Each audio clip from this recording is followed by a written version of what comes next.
Bienvenidos, esto es Somos Rock.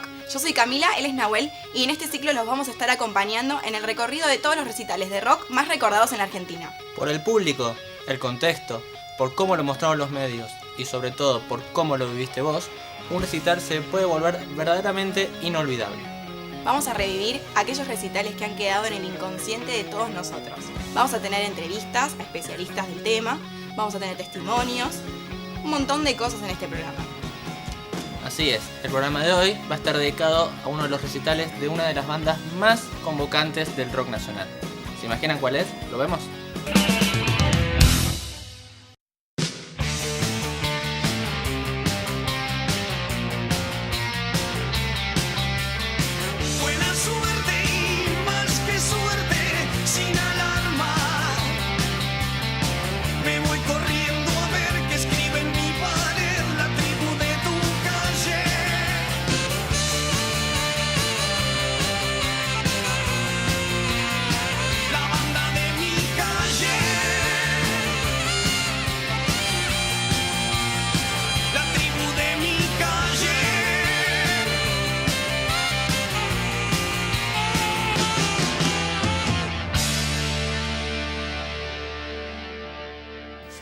Está claro que Los Redondos es una de esas bandas que traspasan las fronteras tanto geográficas como temporales.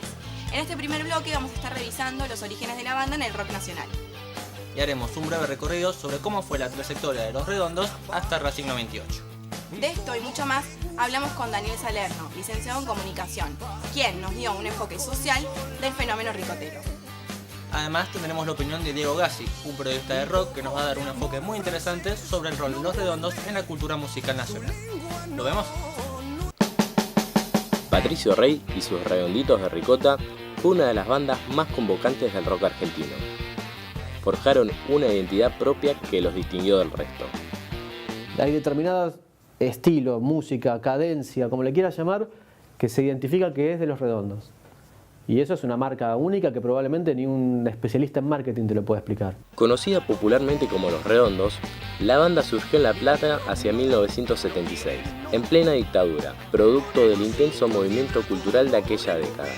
Los tres pilares fundamentales de Los Redondos fueron el Indio Solari como voz principal, Sky Bailinson en la guitarra y Carmen Castro, apodada La Negra Poli, como manager.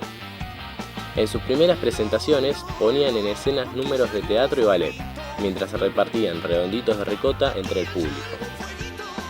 Desde sus inicios, Los Redondos se caracterizaron por mantenerse al margen del sistema y por intentar reflejar, a través de sus canciones, la intensa persecución y represión que sufría el rock en aquella época.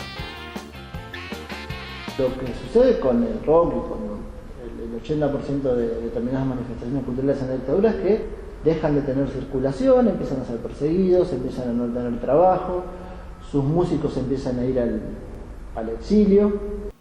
Sus primeras presentaciones fueron en lugares pequeños, secretos. Era un periodo de hibernación, si se quiere.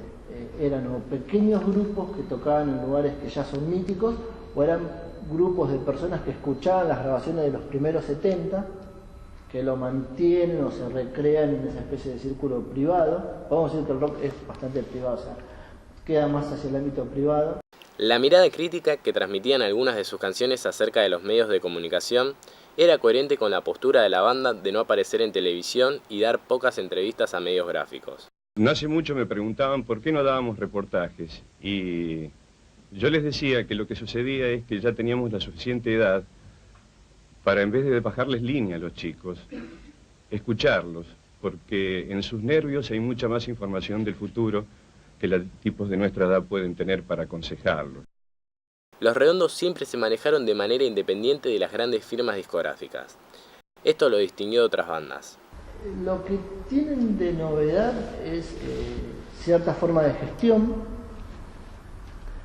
y cierta forma de convocatoria que otros grupos no logran.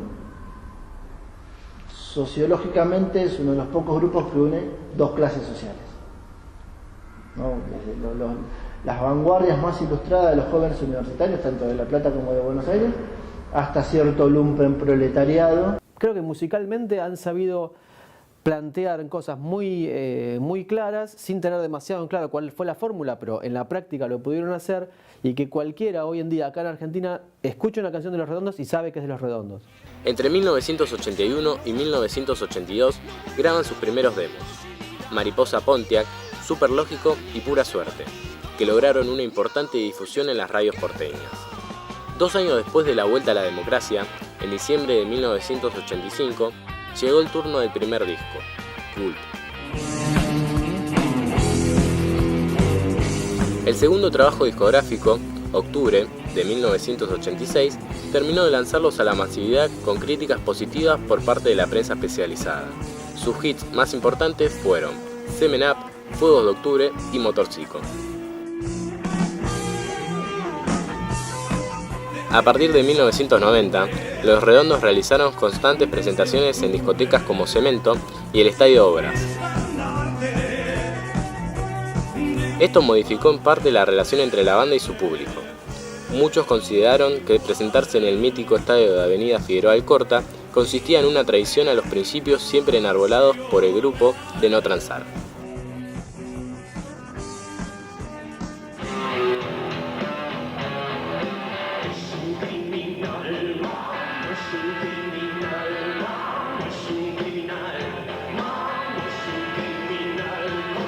En este sentido, la coyuntura neoliberal impactó en la cultura del rock argentino. Había cierta estabilidad económica. Esa estabilidad económica permitía programar ese tipo de conciertos, pero a su vez permitió a la escena argentina aprender a hacerlo. O sea, de tanto organizar recitales masivos para estrellas internacionales, se empezó a aprender acá, se empezó a aprender a hacer acá. Entonces en ese punto lo propone.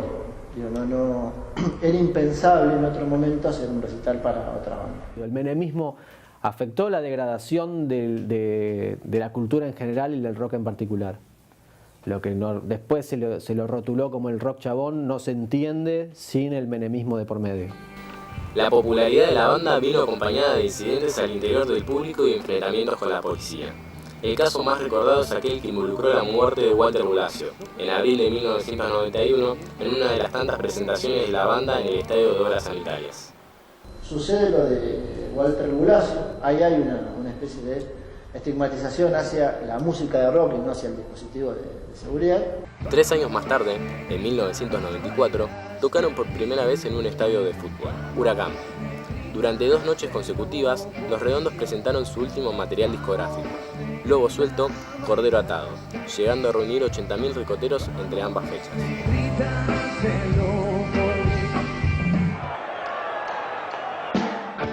Hacia fines de diciembre de 1998, la misa ricotera se trasladó al estadio de Racing Club en Avellaneda, donde tuvieron lugar 2 shows con más de 45.000 personas en cada uno.